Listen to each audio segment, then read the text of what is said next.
Memories of the old mill bar. In the North County Dublin there stood a wee pub, where most of the locals were good at the rub. Behind the bar stood a man called Big John, as Taylor found out the night he took him on. Now more as you know was a right so-and-so, as Whalen would tell you in words soft and low. Mickey Condon walked in with a fag in his mouth and called to Big John for a nice pint of stout. Christy O'Neill in his farmer's attire sat sipping a pint next to the fire. He let her roar at Sir Rab, who had just walked in. "What are you having?" Sir Rab said, "A gin." Dick McCann in his bib and brace sat himself down in his usual place. His brother John, who liked the odd jar, positioned himself at the end of the bar. There sat in the corner a man called Pete Thorne, who was wishing to God he never was born, for he put Russian in darkness one wintry night, when he knocked down a pole and put out every light. Just as the clock struck 9 on the dot, who should appear but the bold Harry Knott? Dixon was there with his brother Mick Toole. Johnny Kelly then arrived, he was nobody's fool. The high water man was next on the scene, was none other than Carty with Big Willie Green. Taylor stood up with rage on his face, and he threw out a challenge to the whole human race. Whelan replied, saying, "What do you mean?" "Begorra," says Carty, "watch Willie Green." Matty Sweeney was there with his neighbour Dick Clare. Connolly was restocking, the shelves were going bare. Paddy Savage sat back watching TV with Paddy Farrell, Jim Fagan, Andy Carrigan tea. 'Twas a Saturday night, the lads were out for a skite. Up jumped only Bentley and said it's a fright.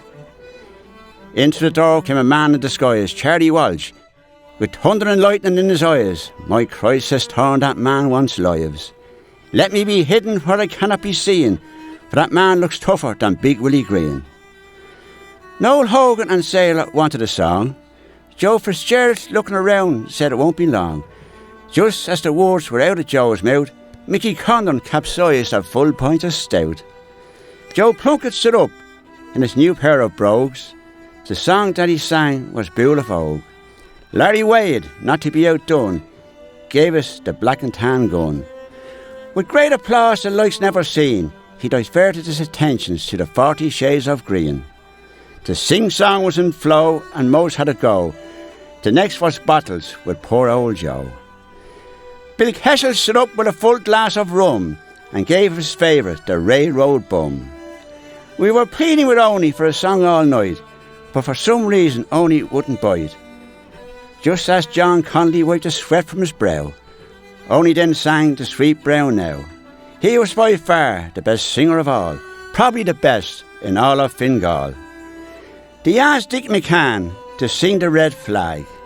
He duly obliged with his own rendition, for truly at heart he was a real politician.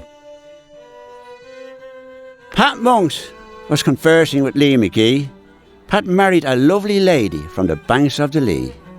The next man in, with accordion in hand, was Big Joe Lowndes, and he took command.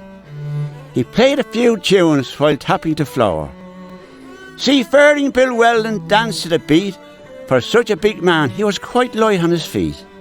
It was getting late. There was time for no more. John said, "Time, gents," and we headed for the door. Sadly, they are all gone now, but their memory lives on. It was a pleasure to have known them all. The turf fire burnt bright on that memorable night in that little thatched pub in Rush by the sea.